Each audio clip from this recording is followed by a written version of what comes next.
Hello again. This is Will Luden, your host with Revolution 2.0, a revolution of the heart, bringing you today's episode, Capitalism versus Socialism, the truth without the hype. And together we are at episode 377.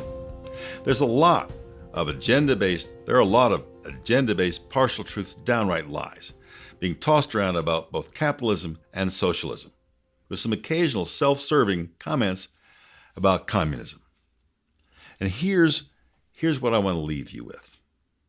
All societies redistribute income and wealth. Redistribution by itself is not socialism. What we have to decide is how much redistribution we want. And I'm going to give you definitions of socialism, capitalism, communism, and a solid handle on how to think through your own thoughts about how much our society, the United States, should redistribute. That is the subject of today's 10-minute episode. Capitalism, without a doubt, is the greatest wealth-producing engine the world has ever seen. Over the recent decades, it's reduced, among other things, it's reduced poverty by 50% and brought lots of benefit to rapidly growing number of people. And here's a definition, or at least my definition. Capitalism is a system wherein people, individuals or groups, including corporations, and corporations are nothing but groups of people, including corporations, own the means of production and engage in voluntary exchanges of money for services and goods. Voluntary exchange of money for services and goods. And the producers of these services and goods need to make a profit. I can't tell you how many people just get upset when they hear the word profit. Oh, that person did it for profit. That's all they want is money. Well, in any system, capitalism, socialism, democratic socialism, communism, I don't care what your system is. If the system doesn't produce things for less, doesn't make things for less than what they're sold for, then there's no money for the government to have, whether the government is making these things or the government is taxing people who make a profit. Without a profit, there's nothing to tax. And without taxes, there can't be any distribution at all. In any system, there has to be a profit. The gazindas have to be higher than the gazadas, or all is lost. Socialism, democratic or not, the classic definition of socialism, and I want to stick with that.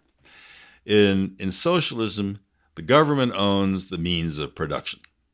That's not what we do here. There's some things that we own. Amtrak, the government owns most of the schools, but basically, we're not a socialist country.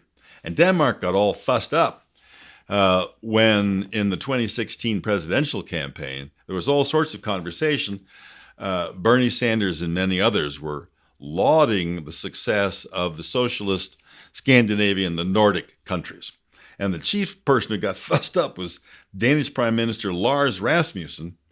So he used that opportunity in an address. He used an address to Harvard as an opportunity to say to a U.S. suddenly interested in Denmark, I'm going to quote this, "I know that some people in the U.S. associate the Nordic model with some sort of socialism. Therefore, I would like to make one thing clear. Denmark is far from a socialist planned economy. Denmark is a market economy. And Denmark uses capitalism, that enormous wealth-producing engine, and they choose to have high taxes and high redistribution. But it's a capitalist country with high redistribution. And redistribution by itself is not socialism. All societies redistribute income and wealth. Let me give you an easy example. We have a hypothetical country where the government does one thing. They build roads. They tax people and they build roads.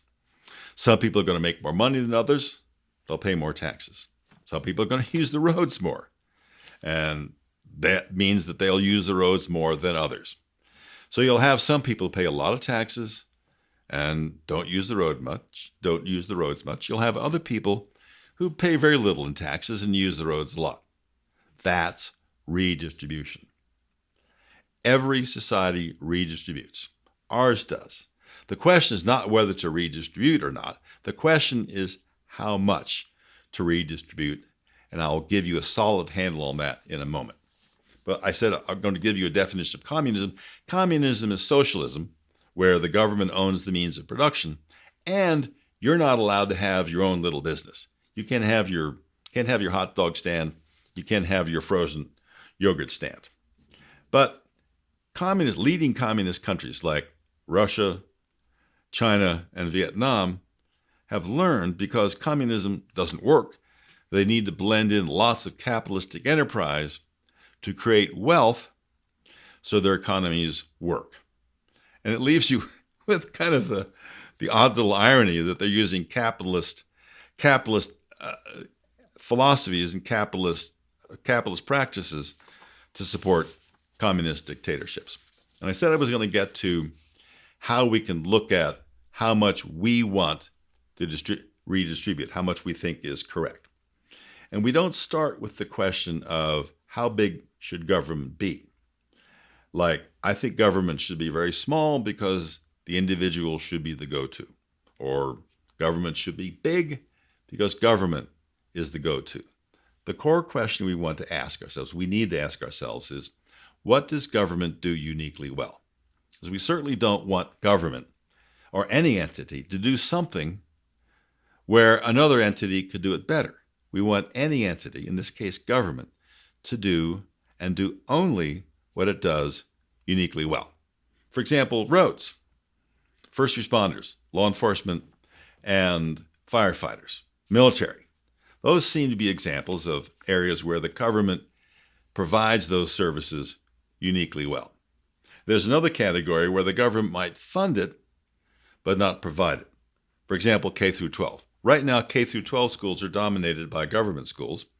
Perhaps there should be more redistribution of the money, in this case where the government funds but doesn't, the taxpayers fund but don't provide, in the sense that there's more charter schools and more vouchers.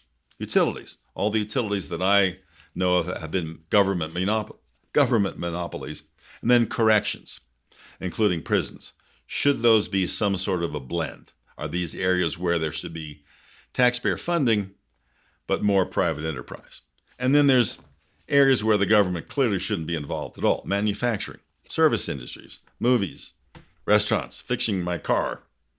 The vast majority of our economy should not be provided by the government because it's certainly not something government does uniquely well. And once we discover the things that government does uniquely well, we can determine how big those services should be, what those services should cost, and then we can determine, once we know what government does uniquely well, how big those services should be, and how much it costs, then we'll know how big government should be and what should be redistributed. And speaking of redistribution, if you've been around Revolution 2.0 long enough, you're going to know that we love stories here. And here's a story about redistribution. It's an American tourist having a fine time in Europe, meeting people, seeing the sights, doing touristy things. And he becomes acquainted with this one gent, and they have conversations about where they're from and how their lives are different, including how political philosophy is different.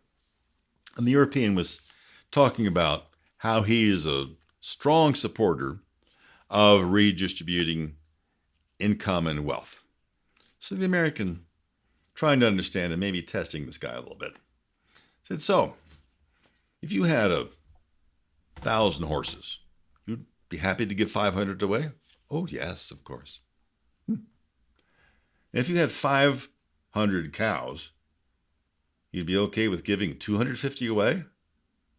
Yes. Yes. If you had 2 goats, would you give one of them away? Oh, no, not at all. Why not? What's different? I got 2 goats. Fun story. And that's a story that tells you why massive redistribution works better in theory, maybe better in academia than it does in the real world, and maybe not all that well, even in academia. And we all have the personal responsibility to understand what we want from our government and why, to be able to articulate that. And that personal responsibility doesn't stand alone, because personal responsibility is one of the two main tenets of Revolution 2.0. Personal responsibility, take it, teach it. 2, be your brother's keeper. The answer to the age-old question, am I my brother's keeper, is a ringing, resounding yes. There is no other answer. So where do you stand? What are you going to do? Remember, it doesn't matter where you stand if you don't do anything. And you could take effective action immediately. Subscribe and encourage others to subscribe with you. And again, speaking of doing things, whatever you do, whatever I do, whatever we do, do it in love. Without love, anything we do is empty. You've been listening to Revolution 2.0. If you've enjoyed this stimulating, passionate, and relentless reasoning, we encourage you to get out there and do something. You can follow Will Luden and subscribe to this podcast on your favorite podcasting platforms and on YouTube at revolution2-0.org.